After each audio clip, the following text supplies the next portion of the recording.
ಈ ವರ್ಷದ ಹಿಂದಿನ ಮಾತು. ಆವಾಗ ಖರ್ಗೆ ಅವರ ಜೊತೆಗೆ ನಾನು ಮಾತಾಡ್ತಾ ಇದ್ದೆ, ವಿಶೇಷ ಸಂದರ್ಶನ ಮಾಡಿದ್ದೆ. ಖರ್ಗೆ ಅವರಿಗೆ ಒಂದು ಮಾತನ್ನು ಕೇಳಿದೆ, ಮುಂದಿನ ದಿನಗಳಲ್ಲಿ ನೀವೇನಾದರೂ ರಾಜ್ಯ ರಾಜಕಾರಣಕ್ಕೆ ಬರ್ತೀರಾ ಅಂತ. ಆವಾಗ ಮಲ್ಲಿಕಾರ್ಜುನ್ ಖರ್ಗೆ ಬಹಳ ಅದ್ಭುತವಾಗಿ ಹೇಳಿದ್ರು, ನೋಡಿ ನಾನು ಬೇರೆ ಬೇರೆ ರಾಜ್ಯಗಳಲ್ಲಿ ಮುಖ್ಯಮಂತ್ರಿಗಳನ್ನು ಮಾಡುವಂಥವನು, ನಾನು ಯಾಕೆ ಒಂದು ರಾಜ್ಯಕ್ಕೆ ಬಂದು ಮುಖ್ಯಮಂತ್ರಿ ಆಗಲಿ. ಇದು ಖರ್ಗೆ ಅವರು ಹೇಳಿದಂಥ ಮಾತು. ಆದರೆ ಈಗ ಪರಿಸ್ಥಿತಿ ಏನಾದರೂ ಬದಲಾಗ್ತಾ ಇದೆಯಾ? ಯಾಕಂದರೆ ಈ ಸೆಪ್ಟೆಂಬರ್ ಕ್ರಾಂತಿಯ ಮಾತುಗಳೇನು ಕೇಳಿ ಬರ್ತಾ ಇದೆಯಲ್ಲ.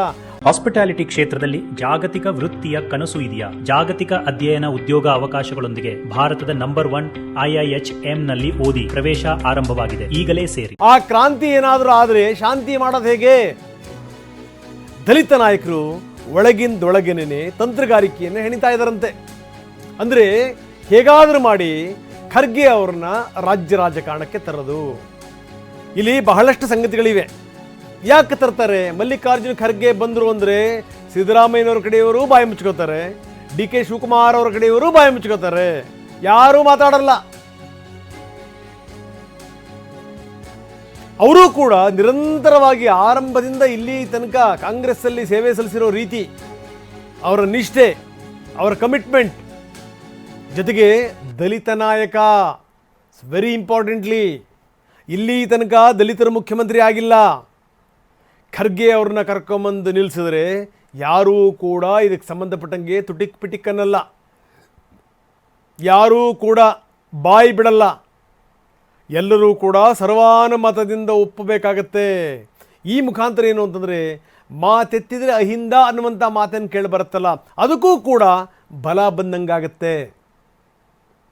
ಎಲ್ಲರೂ ಕೂಡ ಒಪ್ಪುವಂಥ, ಸರ್ವರೂ ಕೂಡ ಒಪ್ಪುವಂಥ ನಾಯಕ ಮಲ್ಲಿಕಾರ್ಜುನ್ ಖರ್ಗೆ ಆಗಿಬಿಡ್ತಾರೆ. ಹೀಗಾಗಿ ಏನು ಅಂತಂದರೆ, ಖರ್ಗೆ ಅವ್ರನ್ನ ರಾಜ್ಯ ರಾಜಕಾರಣಕ್ಕೆ ತರಬೇಕು ಅನ್ನುವಂಥ ಪ್ರಯತ್ನ ಒಳಗಿಂದೊಳಗೆ ಈಗ ಶುರು ಆಗಿದೆ.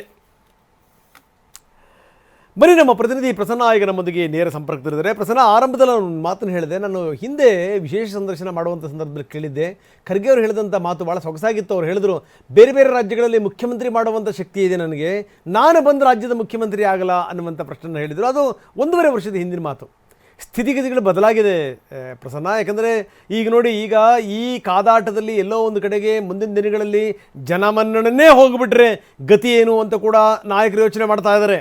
ಇಂಥ ಸಂದರ್ಭದಲ್ಲಿ ಅವರ ಎದುರುಗಡೆ ಇರುವಂಥ ಏಕೈಕ ಆಶಾಕಿರಣ, ಏಕೈಕ ಮಾರ್ಗ ಅಂತಂತಂದರೆ ಅದು ಎಲ್ಲರೂ ಒಪ್ಪುವಂಥ ನಾಯಕನನ್ನು ಕರೆತರುವಂಥದ್ದು. ಅದಕ್ಕೆ ಬೆಸ್ಟ್ ಅಂತಂತಂದರೆ ಖರ್ಗೆ. ಯಾಕಂದರೆ ಖರ್ಗೆ ಹಿರಿಯ ನಾಯಕರು, ಕಮಿಟೆಡ್ ಕಾಂಗ್ರೆಸ್ ವರ್ಕರ್, ಜೊತೆಗೇನು ಅಂದರೆ ದಲಿತ ನಾಯಕ. ಅವರು ಬಂದುಬಿಟ್ರೆ ಇದರಲ್ಲಿ ಸಮಸ್ಯೆನೇ ಇರಲ್ಲ ಅನ್ನುವಂಥದ್ದು.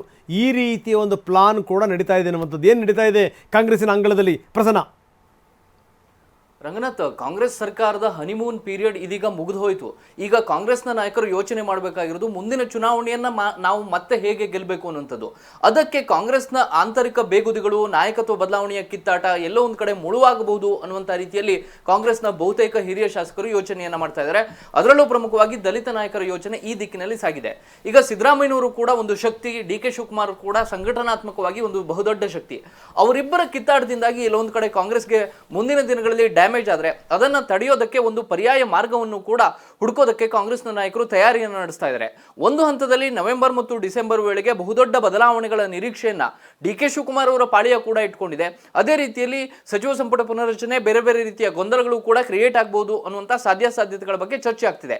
ಈ ರೀತಿಯ ಗೊಂದಲಗಳು ಎಲ್ಲೋ ಒಂದು ಕಡೆ ಡ್ರ್ಯಾಗ್ ಆಗ್ತಾ ಹೋದ್ರೆ, ಅಥವಾ ಸಿದ್ದರಾಮಯ್ಯನವರು ಕೂಡ ನಾನ್ ಬಿಡಲ್ಲ, ಇನ್ನೊಬ್ರು ನಾನ್ ಕೊಡಲ್ಲ ಅನ್ನೋ ರೀತಿಯ ಪರಿಸ್ಥಿತಿ ಬಂದಿದ್ದೆ ಆದ್ರೆ ಅದಕ್ಕೆ ಪರಿಹಾರ ಏನು ಅಂದ್ರೆ, ನೇರವಾಗಿ ಆ ನಾಯಕತ್ವ ಬದಲಾವಣೆಯ ಚೆಂಡು ಹೋಗಿ ಬೀಳುವಂತದ್ದೇ ಮಲ್ಲಿಕಾರ್ಜುನ್ ಖರ್ಗೆ ಅವರ ಅಂಗಳದಲ್ಲಿ. ಮಲ್ಲಿಕಾರ್ಜುನ್ ಖರ್ಗೆ ಅವರು ರಾಜ್ಯ ರಾಜಕಾರಣಕ್ಕೆ ವಾಪಸ್ ಬರೋದಕ್ಕೆ ಇಚ್ಛೆ ಇದೆಯೋ ಇಲ್ವೋ, ಆದ್ರೆ ದಲಿತ ನಾಯಕರು ಮಾತ್ರ ಅಂತದ್ದೊಂದು ಆಯ್ಕೆಯನ್ನು ಅವರ ಮುಂದೆ ಈಗಾಗಲೇ ಇಟ್ಟಿದ್ದಾರೆ ಮತ್ತು ಮುಂದಿನ ದಿನಗಳಲ್ಲಿ ಮತ್ತೆ ಅದನ್ನ ಹೆಚ್ಚು ಒತ್ತು ಕೊಟ್ಟು ಅವರ ಮುಂದೆ ಚರ್ಚೆ ಮಾಡುವಂತಹ ಸಾಧ್ಯತೆಗಳಿದ್ದಾವೆ.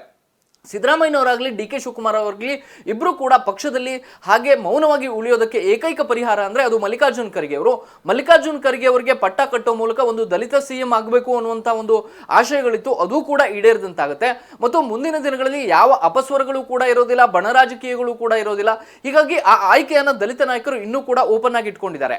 ನವೆಂಬರ್ ತಿಂಗಳಿಗೆ ಈ ರೀತಿಯ ಕ್ರಾಂತಿಗಳು ಶುರುವಾದರೆ ಅದು ಬಹುತೇಕ ಮುಂದಿನ ಬಜೆಟ್ ತನಕವೂ ಕೂಡ ಹೋಗ್ಬೋದು. ಅಂದರೆ ಮಾರ್ಚ್ ಏಪ್ರಿಲ್ ತನಕವೂ ಕೂಡ ಈ ರೀತಿಯ ಗೊಂದಲಗಳು ನಿರಂತರವಾಗಿ ಸಾಗುವಂತಹ ಸಾಧ್ಯತೆಗಳಿದ್ದಾವೆ. ಆ ರೀತಿಯ ಪರಿಸ್ಥಿತಿ ಬಂದಿದ್ದೇ ಆದ್ರೆ ಕಾಂಗ್ರೆಸ್ ಚುನಾವಣೆಗೆ ಹತ್ತಿರ ಹೋಗ್ತಿದ್ದ ಹಾಗೆ ಈ ರೀತಿಯ ಗೊಂದಲಗಳು ಶಮನ ಮಾಡಬೇಕಂತ ಅನಿವಾರ್ಯ ಪರಿಸ್ಥಿತಿ ಸೃಷ್ಟಿಯಾಗುತ್ತೆ. ಅದಕ್ಕೆ ಏಕೈಕ ಪರಿಹಾರ ಸೂತ್ರ ಅಂದ್ರೆ ಅದು ಮಲ್ಲಿಕಾರ್ಜುನ್ ಖರ್ಗೆ ಅವರು ಅನ್ನುವಂತಹ ಧಾಟಿಯಲ್ಲಿಯೇ ದಲಿತ ನಾಯಕರು ಯೋಚನೆಯನ್ನ ಮಾಡ್ತಾ ಇದ್ದಾರೆ. ಕಳೆದ ಹಲವಾರು ತಿಂಗಳುಗಳಿಂದ ನಡೀತಾ ಇರುವಂತಹ ದಲಿತ ಸಚಿವರ ಸಭೆಗಳಲ್ಲೂ ಕೂಡ ಈ ವಿಷಯ ಪ್ರಸ್ತಾಪ ಆಗಿದೆ. ಮಲ್ಲಿಕಾರ್ಜುನ್ ಖರ್ಗೆ ಅವರಿಗೂ ಕೂಡ ಹಿಂದೆ ಸಾಕಷ್ಟು ಅವಕಾಶ ಇತ್ತು. ಹಲವಾರು ಬಾರಿ ಅವರು ಮುಖ್ಯಮಂತ್ರಿ ಗಾದಿಗೆ ಇನ್ನೇನು ಹತ್ತಿರ ಆದ್ರು ಅನ್ನುವಂತಹ ಸಂದರ್ಭದಲ್ಲಿ ಅದು ಆ ಅವಕಾಶಗಳು ತಪ್ಪಿ ಹೋಗಿದ್ದಾವೆ. ಆದ್ರೆ ಇದೀಗ ಪ್ರಧಾನಿ ಗಾದಿಯ ಹತ್ತಿರದಲ್ಲಿ ಇರುವಂತಹ ಮಲ್ಲಿಕಾರ್ಜುನ್ ಖರ್ಗೆ ಅವರು ರಾಜ್ಯ ರಾಜಕಾರಣಕ್ಕೆ ಎಷ್ಟರ ಮಟ್ಟಿಗೆ ವಾಪಸ್ ಬರೋದಕ್ಕೆ ಸಿದ್ಧರಿದ್ದಾರೆ ಅನ್ನುವಂಥದ್ದು ಕೂಡ ಯಕ್ಷ ಪ್ರಶ್ನೆ ಆಗುತ್ತೆ. ಆದ್ರೆ ಈ ರೀತಿಯ ಆಯ್ಕೆಯನ್ನಂತೂ ಖಂಡಿತವಾಗ್ಲೂ ಕಾಂಗ್ರೆಸ್ ನಾಯಕರು ಓಪನ್ ಆಗಿ ಇಟ್ಕೊಂಡಿದ್ದಾರೆ. ಆದ್ರೆ ಬಹುತೇಕ ಮುಂದಿನ 2 ರಿಂದ 3 ವರ್ಷಗಳು ಖಂಡಿತವಾಗಿಯೂ ಕೂಡ ಕಾಂಗ್ರೆಸ್ನಲ್ಲಿ ಹೂವಿನ ಹಾದಿ ಅಲ್ಲ, ಕಲ್ಲು ಮುಳ್ಳುಗಳು ಕಡಿಮೆ ಇರಬಹುದು, ಆದ್ರೆ ಹೂವಿನ ಹಾದಿ ಅಂತೂ ಅಲ್ಲವೇ ಅಲ್ಲ ಅನ್ನುವಂಥದ್ದು ಕಾಂಗ್ರೆಸ್ನ ನಾಯಕರಿಗೆ ಅರಿವಾಗಿದೆ. ಇದೇ ಕಾರಣಕ್ಕೋಸ್ಕರ ಆಯಾಯ ಸಮುದಾಯದ ನಾಯಕರು ತಮ್ಮ ತಮ್ಮ ವ್ಯಾಪ್ತಿಯಲ್ಲಿ ಏನೇನು ಪರಿಹಾರ ಮಾರ್ಗಗಳನ್ನ ಹುಡುಕೋದಕ್ಕೆ ಸಾಧ್ಯ ಅದೆಲ್ಲವನ್ನು ಕೂಡ ಹುಡುಕುವಂತ ಕೆಲಸವನ್ನ ಮಾಡ್ತಿದ್ದಾರೆ. ಅದರಲ್ಲಿ ಒಂದು ಮಲ್ಲಿಕಾರ್ಜುನ್ ಖರ್ಗೆ ಅವರಿಗೆ ಮುಖ್ಯಮಂತ್ರಿ ಸ್ಥಾನವನ್ನ ಕೊಟ್ಟು ಇಡೀ ಕಾಂಗ್ರೆಸ್ ಅನ್ನ ಸರಿದೂಗಿಸಬೇಕು ಅನ್ನುವಂತ ಒಂದು ಪರಿಹಾರ.